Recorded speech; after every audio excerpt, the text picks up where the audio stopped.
મિત્રો કેમ છો બધા?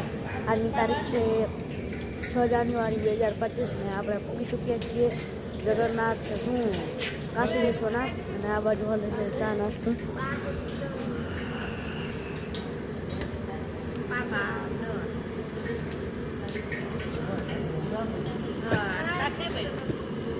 અને અહીંયાથી થોડુંક જ છેટું છે એટલે ચા નાસ્તો કરી નીકળવાનું છે સીધું કાશી વિશ્વનાથ. તો ચાલો મળીએ કાશી વિશ્વનાથ. મિત્રો આપણે આવી ચૂક્યા છીએ ગંગા ઘાટે, કારણ કે અહીંયા કાશી વિશ્વનાથની અંદર ઘાટ છે, તમે જોઈ શકો છો ગંગા ઘાટ. ઓલી બાજુ હોળકી હાલે છે, બાકી આ બાજુ ઘણા બધા હોડકા છે. આપણે એક હોડકામાં જવાનું છે આજે, એ છે ખુશખબરી. બાકી જોઈ લ્યો આવી રીતે છે વ્યૂ. આ તમે જે પગથિયા જોઈ શકો છો એ એક બિલ્ડિંગ જેટલા ઊંચા છે, ખૂબ જ ઊંચા જાય છે. એ ઉતરીને અમે ઉપરથી આવ્યા છીએ, એટલે ઘણું બધું પલો છે. 2 કિલોમીટર છે આપણે જ્યાં બસ ઊભી રાખી ત્યાંથી. તો હવે આપણે જવાનું છે હોડકામાં.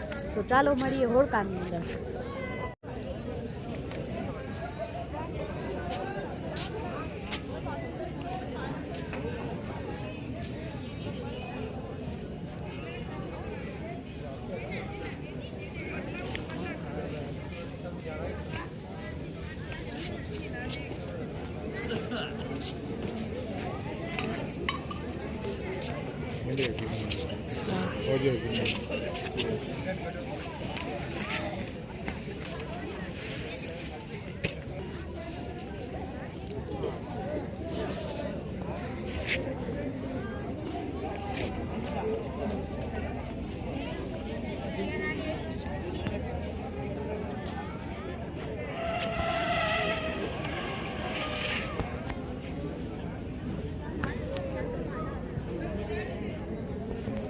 તો મિત્રો અહીંયા આપણે આ જેકેટ પહેરવું પડ્યું, તમે જોઈ શકો છો.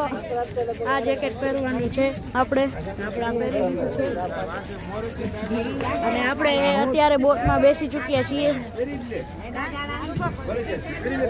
કોમેન્ટમાં કહેજો કેવું લાગે છે આ જેકેટ. આ સ્વેટર ઉપર પહેર્યું છે એટલે થોડું લાગશે. અત્યારે આપણે બોટમાં બેસી ચૂક્યા છીએ. હવે ચાલો મળીએ કાશી વિશ્વનાથ. બે જણા આ સાઈડ આવતા રહ્યો. આપણી સાઈડ માં તો મળો.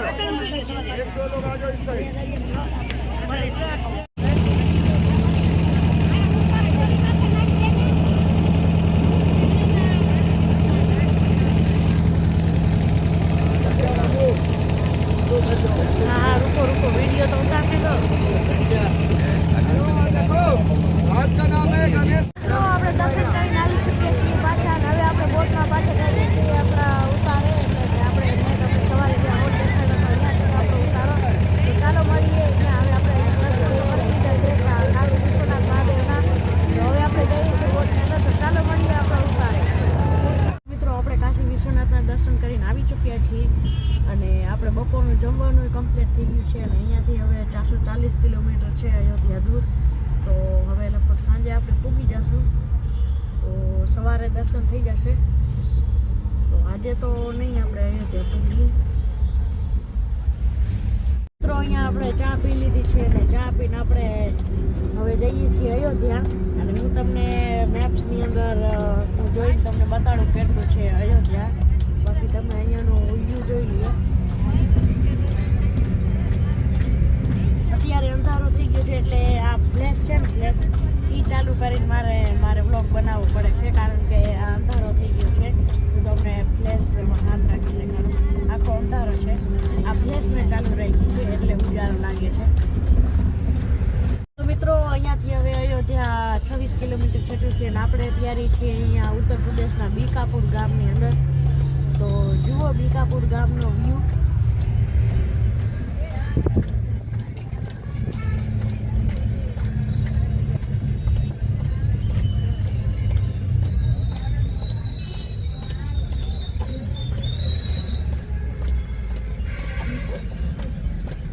મિત્રો આ બાજુ આવતા છે ને આપણે કંઈક મજા આવે છે ને.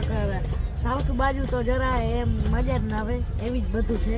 એમાં મંદિરો દર્શન કરવાની એક મજા આવે બાકી ફરવાની અંદર તો રોડ રસ્તા જોવામાં તો એવી ખાસ મજા આવે નહીં, કારણ કે એના જંગલ જ હોય રોડની બાજુમાં. તો બાકી દ્રવિડ શિલાની અંદર ગેટ બનેલા હોય મોટા મોટા, એ જોવામાં મજા આવે. પછી આપણે આ મંદિર છે એના દર્શન કરવાની મજા આવે. પછી કંઈક સિટી આવે તો એ જોવાની મજા આવે. બાકી ગામડામાં તો એમાં આટલી મજા ના આવે સાઉથની અંદર, કારણ કે જંગલ જ હોય. ગામડા તો આપણે કહી જ ન શકીએ એવી રીતે હોય. બાકી ઓમ આપણે ઓવરઓલ કહીએ તો સાઉથમાં મજા તો આવે, પણ અહીંયા થોડીક વધુ આવે. જોઈ લ્યો વ્યૂ.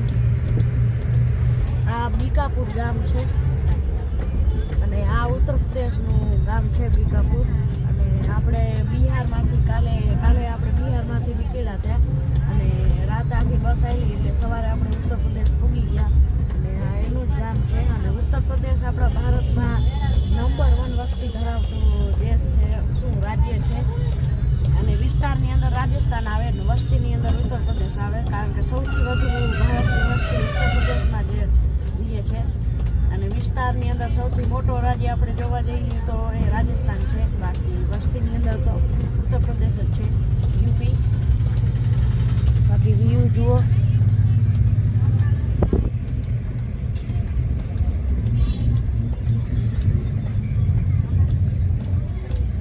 અને મિત્રો અહીંયાના જે આપણે મુખ્યમંત્રી છે એ યોગી આદિત્યનાથ છે, જે ભાજપની બીજેપીની અંદર જ કામ કરે છે, યોગી આદિત્યનાથ. બાકી આવી રીતે છે ઉત્તર પ્રદેશ. હવે આપણે 26 કિલોમીટર છે એટલે હમણાં જ પૂગી જશું, એટલી વાર નહીં લાગે. તો હવે ચાલો મળીએ અયોધ્યા, અને ત્યાં લગભગ સાંજના જમવાનું કરવાનું છે. તો હવે ચાલો મળીએ અયોધ્યા અને સાંજના જમવાની સાથે. તો આજે આપણે જોયું કે આજે આપણે કાશી વિશ્વનાથ મહાદેવના દર્શન કરીને કાશી ગંગાની અંદર આપણે ચરણામત લીધી અને અત્યારે આપણે અવતારે આવી ગયા છીએ રોકાવા માટે. તો આજે મને રજા આપો. ચાલો મળીએ કાલે નવા ફ્રેશ બ્લોગ સાથે. ત્યાં સુધી બાય.